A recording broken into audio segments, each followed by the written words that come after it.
Good morning, everyone. By the way, I am Stephanie Quirol from BC's Social Studies Wednesday Day.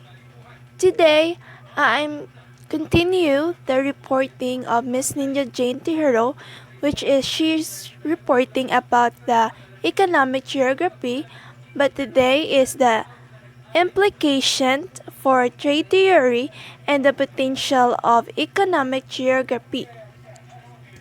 So first, I'm going to discuss implication for trade theory.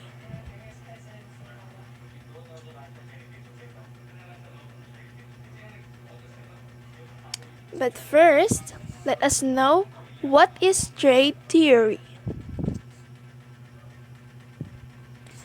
Trade is a basic economic concept involving the buying and selling of goods and services with the compensation paid by a buyer to a seller or the exchange of goods or services between parties. So example lang, like also karon kay online selling.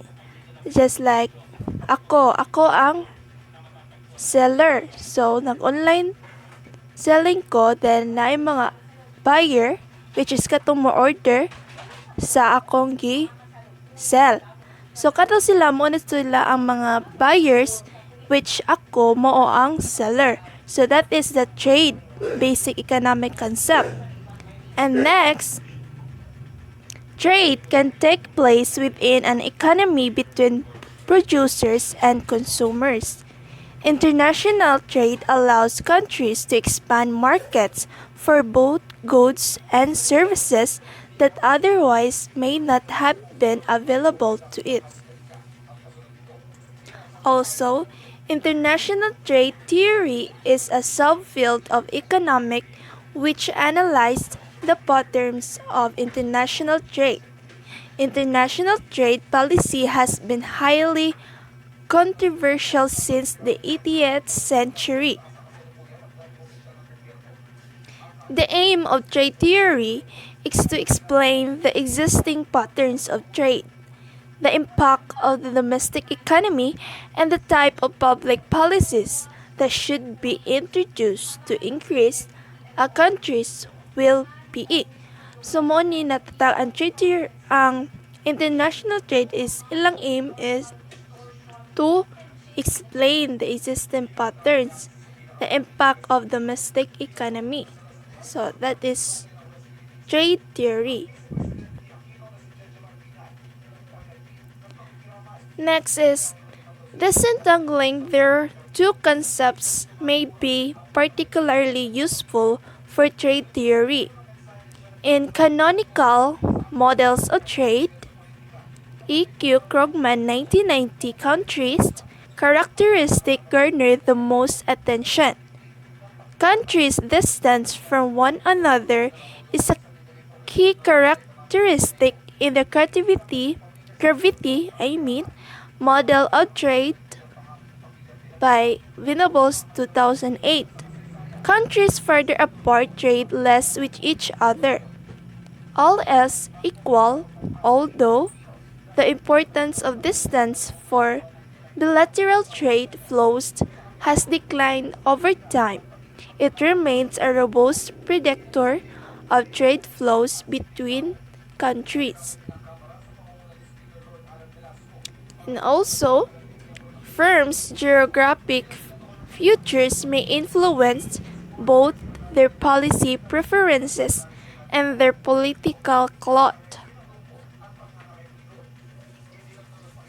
A firm with a single domestic location may enjoy a different amount of political influence than a firm with a multiple domestic sites, even if both employ a similar number of people. So by the way, the meaning of firm is, according to my research, is a firm is a for-profit business organization such as a corporation, limited liability company or LLC, or partnership that provides professional services, most firms have just one location, and also firm is a partnership are known as firms and rarely referred to as companies. So that is the meaning of firm. So let's continue. If a firm employees leave just one electoral district, the firm will have different political leverage than if it is employees were spread across many districts. The impact of firms' geographic characteristic on its political influence will vary depending on a country's electoral institutions. Taking together, these speculations suggest that economic geography may be an important addition to new trade theory.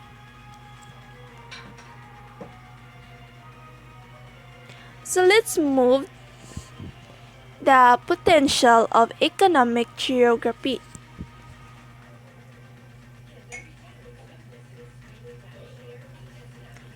On one side of this debate, scholars argue that electoral systems provide leaders with the greatest incentives to use economic policy to cater to narrow interests. So, what is electoral system?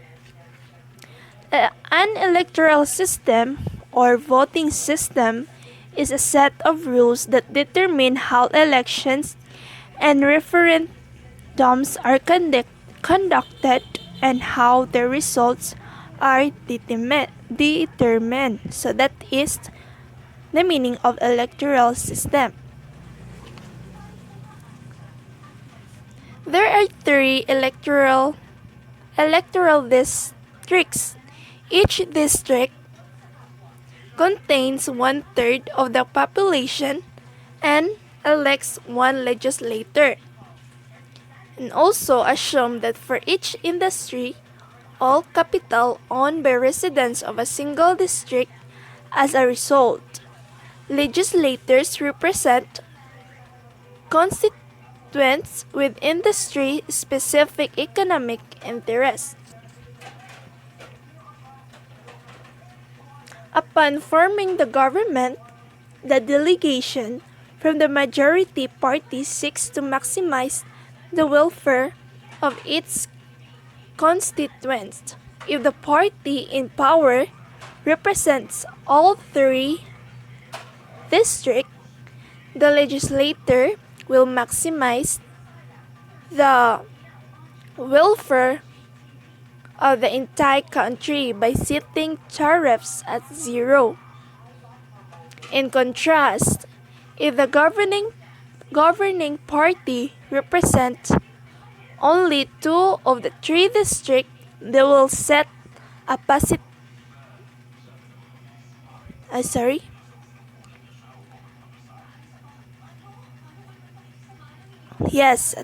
tariff rate, and a non-zero tariff emerged because trade policy is chosen by the majority delegation, and legislators in the minority have limited means to influence policy decisions. Legislators in the majority use tariffs to redistribute income to residents in their own district, rather than maximize the national welfare by setting an optimal tariff of zero. In short, more likely to produce a government that represents all three districts will produce more broadly beneficial economic policies than majoritarian systems.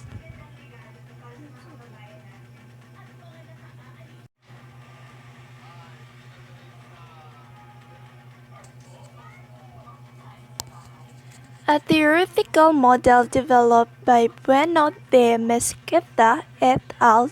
2005 also suggests that narrow, particularistic economic policies will be more frequent in PR system.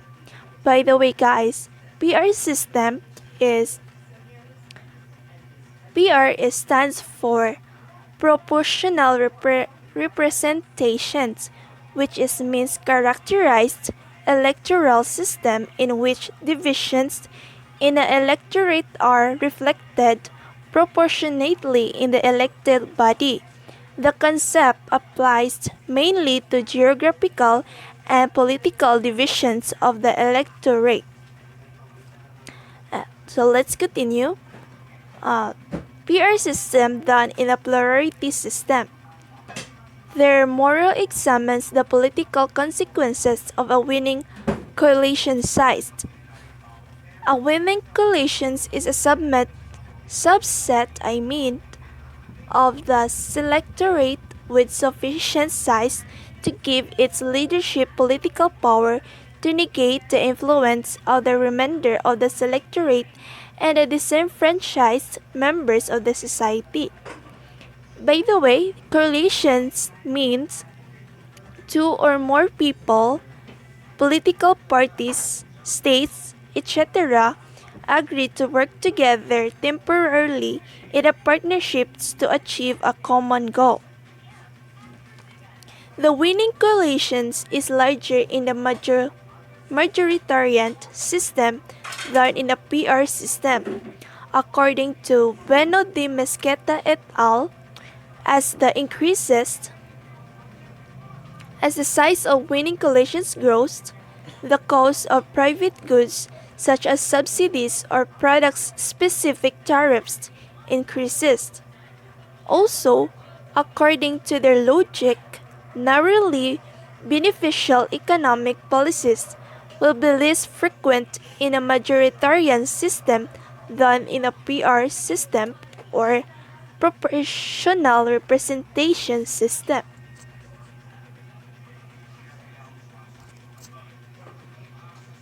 Taken together, these studies make it clear that no consensus exists about how different electoral systems affect leaders' incentives and subsequent policy decisions. This disagreement emerged in part because existing studies ignore economic geography. Some studies ignore economic geography entirely because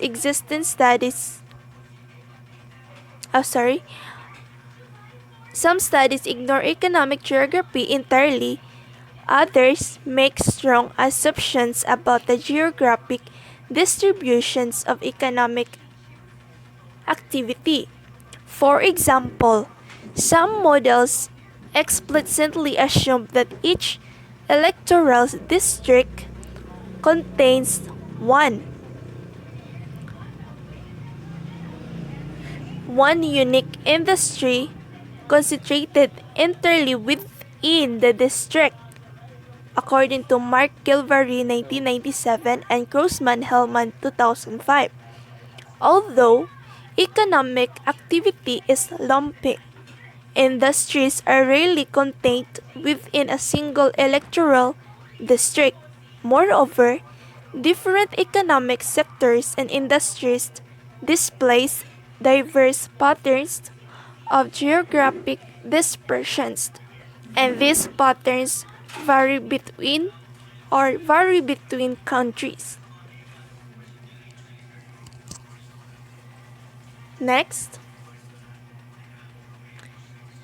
ignoring the geographic dispersions of voters with shared economic interests will be enunciated if politicians elected via different rules were equally responsive to concentrated interests, but different electoral systems generate varied incentives for politicians to represent geographically concentrated or diffused.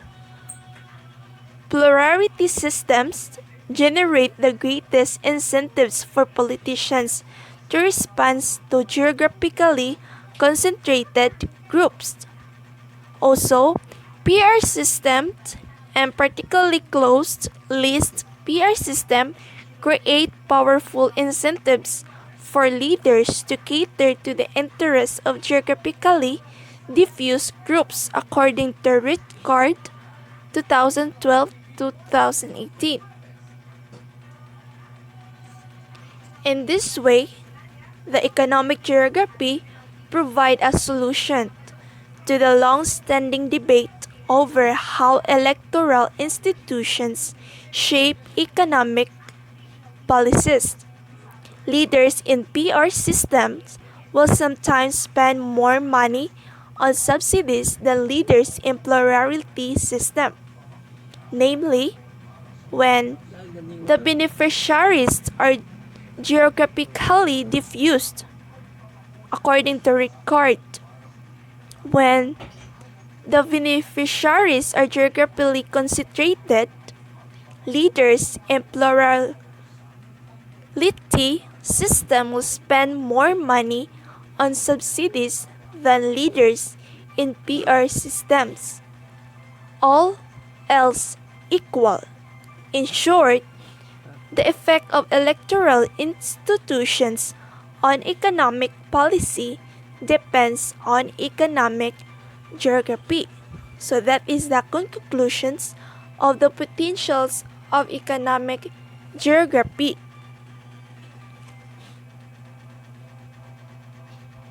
So that's all.